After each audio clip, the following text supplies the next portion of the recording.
या अनुरागी चित्त की गति समूझे नहीं कोई, ज्यों ज्यों बूढ़े श्याम रंग त्यों त्यों उज्ज्वल हुई।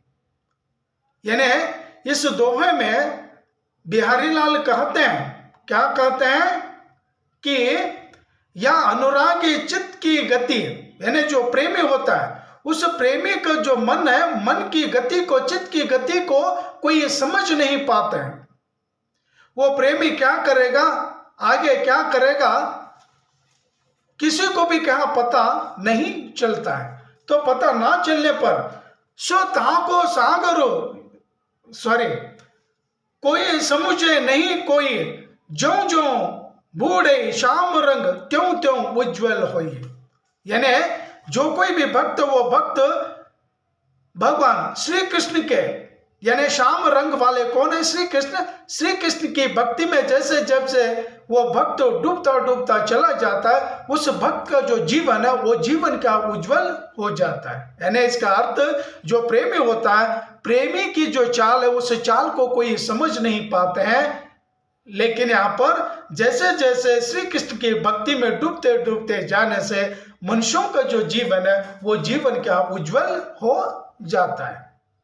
यस स्टूडेंट्स, नेक्स्ट, बढ़त बढ़त संपत्ति सलीलो मनु सरोज बढ़ी जाई, घटत घटत फिर ना घटे बरु समूल कुमलाई। तो इस दोहे में बिहारी बताते हैं, जैसे जैसे हमारे पास धन बढ़ता है, जैसे जैसे हम लोग धन कमाते हैं, वैसे वैसे हमारा मन रूपी कमल बढ़ता चला जाता है।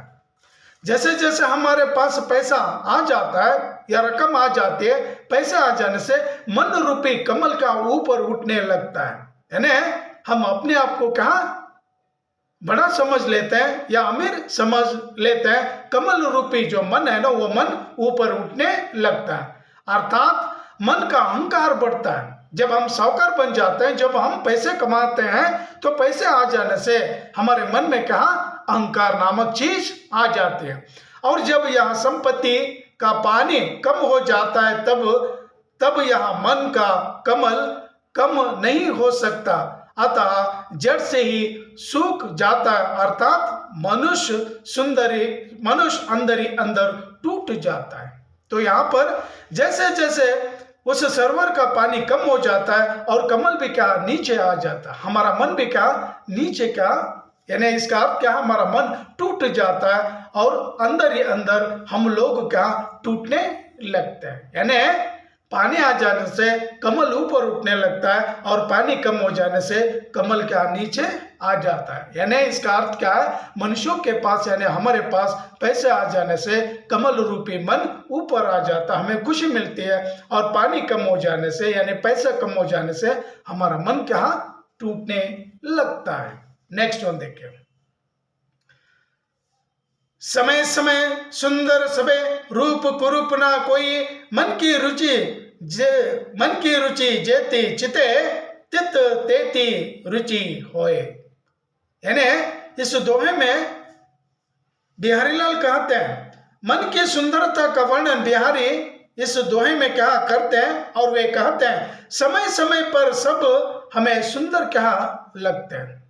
यानी समय के अनुसार सारी चीजें सब कुछ हमें क्या सुंदर लगता है। उम्र के हिसाब से सुंदरता बढ़ती जाती है, लेकिन हमें शारीरिक सुंदरता पर ध्यान नहीं देना।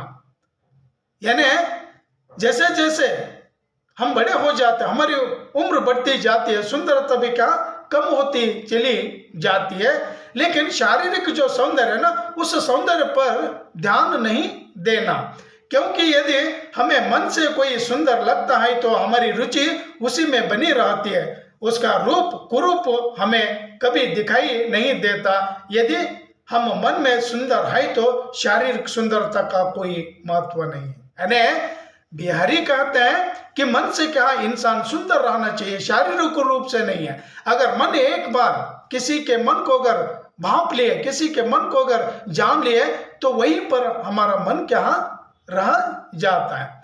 समय समय सुंदर सबे रूप कुरूप ना कोई, मन की रुचि जेती चिते तित तेती रुचि होए। यानी हमारा मन कोई एक बार अगर रुचि अगर लग जाती है, वो इंसान अगर अच्छा है, वो लोग अगर अच्छा है, तो उन्हीं पर हम लोग क्या रुचि दिखाते हैं। नेक्स्ट लास्ट वन, कहे यह श्रुति सुमृत्यो, यहां से आने लोग तीन दबावत निष्कही पातक राजा रोग। यहां पर बिहारी कहते हैं, क्या कहते हैं देखिए, कि सारे जो विद्वान लोग कहते हैं, यानी पुरानी किताबों में जैसे वेदों में और स्मृतियों में यही लिखा गया है कि जो भी शाने लोग होते हैं, विद्वान लोग जो थे, वे लोग यही कहे, क्या कहे, जो तीन चीजें मनुष्यों को क्या दबाते हैं। फर्स्ट चीज कौन सी है? फर्स्ट कौन है? जो पातक, जो पापी होता है, वो पापी गरीबों को, निर्बलों को वो दबाते हैं। और जो दूसरा है राजा, राजा भी क्या अपनी प्रजा को क्या दबाने लगता है। और रोग, गरीबों को भी क्या रोग जकड़ने से गरीब लोग और भी क्या गरीब बन जाते हैं। यानी इसका अर्थ क्या है कि यहाँ पर स्मृतियों में भी और पुरानी किताबों में भी ज्ञानी लोग भी क्या यही कहते हैं कि तीन चीजें इंसान को क्या दबाने लगती है।